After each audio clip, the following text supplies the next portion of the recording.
So that's another way to build this better communication with them. So to be able to stay 1 or 2 steps ahead, we have to listen. And a lot of times what happens in the workplace, I know you're so busy and you're just trying to get everything done, and you have a lot of information coming in from different avenues to you, that you're just going through the motions.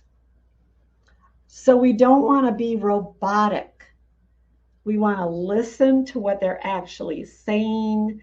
We want to pay attention. If you're reading an email, don't just read it quickly to glance at it, but is there more meaning behind that email? Can you anticipate what the next step might need to be before they ask of the next step? Yes, Julie, thank you. You get a gold star. Listen to understand and not to respond.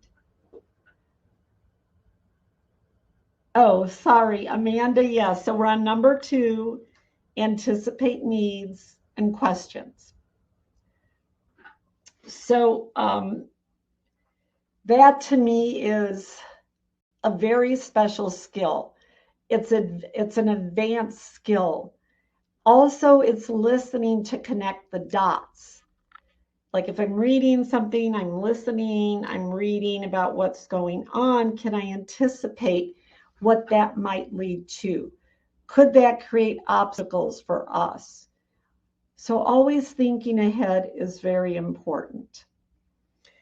Okay, number 3, maintain a regular check-in. How many of you check in regularly with your managers, like on a daily basis?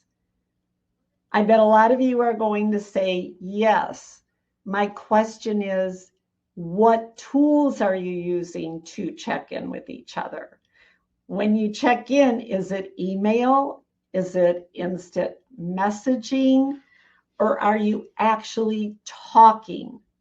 So I want to know how many of you actually talk to the person you direct supportly the most, talk to them during the week. Is it 1 day a week? Is it 2 days a week? Face-to-face, thank you. Those of you who are doing the face-to-face, you get gold stars.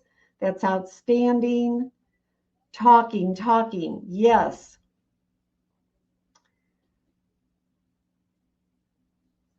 Daily, wow, this is really good, every day.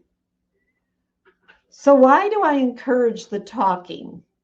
Because when we actually talk to each other, we have a chance to clarify what we think we said, or to clarify what we think we heard. And I know a lot of times when Malia and I are actually talking and having the conversation, one idea will lead to another idea. And then it might help me remember, oh, I forgot to tell Malia about this particular thing. So I see a lot of people have a weekly huddle. It's not enough. To be honest, it's not enough. There is too much that happens within a 24-hour period. And your role, of course, is to keep everything moving, correct? You've got to keep information moving. You've got to keep everything flowing. You have to feed information back to the people you support. So, I don't know how people go once a week. There is so much that happens in a 24-hour period. Plus, priorities shift for the people you support hours after you've gone home. So that's the other thing to look at, why I encourage the regular check-in, and especially the morning check-ins, is because when your day's ended at 5, for many of the people you support, their day doesn't end at 5. They're still reading emails, they're still working on projects, they're still having business conversations, or many of them get up early. So when you do that the quick morning huddle, which many of you know I'm a big fan of it, right? That morning huddle, it allows you that 5 minutes to make sure that you're still aligned on the A priorities for the day so that you don't go off in the wrong direction and waste your time.